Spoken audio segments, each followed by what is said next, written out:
Je suis Virginie Loisel, je suis responsable de l'association Double Face. Double Face, c'est une association d'action artistique.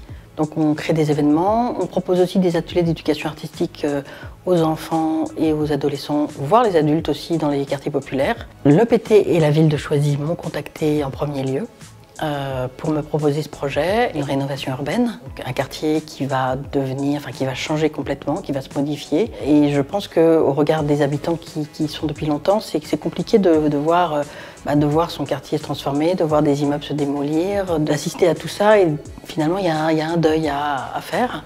Et donc moi, ce que je propose, c'est justement dans ce cadre-là de créer un musée éphémère. Ce que je demande à l'ensemble des personnes qui vont participer à ce projet, c'est de me parler de ce qu'ils connaissent du quartier, des navigateurs, de faire hommage, en fait, de faire acte de mémoire, de retrouver un petit peu les moments, qu'est-ce qu'ils représentent pour eux, voilà. Et tout ça est à tisser en fait avec les habitants, donc les associations qui travaillent avec les habitants, les équipements municipaux aussi qui ont un lien avec les uns et les autres.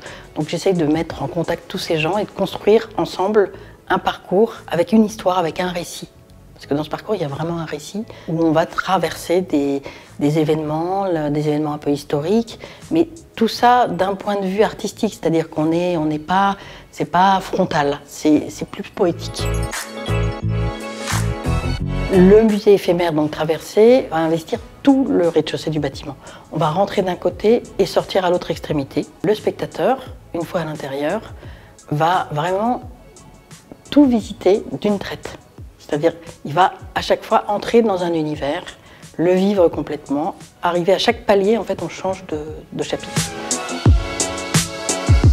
On est à peu près, je dirais, une trentaine. En fait, on est beaucoup plus puisqu'il y a plusieurs classes. Il y a les écoles qui participent, beaucoup de Choisyens participent à ce projet et avec vraiment toutes les générations.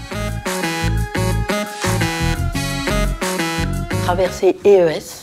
Parce que pour moi, dans le pluriel, il y avait cette idée justement de plusieurs regards, plusieurs points de vue. Et c'est ça c'est justement l'ADN de mes projets, c'est de mettre en œuvre, de tisser ensemble des points de vue très différents, que ce soit des artistes chevronnés, des artistes qui sont connus ou des amateurs. On a de la photographie.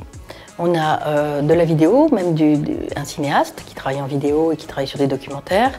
On a un sculpteur qui travaille avec une sculpture assez monumentale. Et des artistes qui travaillent sur des installations, c'est-à-dire des installations, c'est des lieux qu'on va mettre en scène, un peu comme au théâtre, avec un décor, avec quelque chose qui est dit, mais dans une installation d'objets en fait.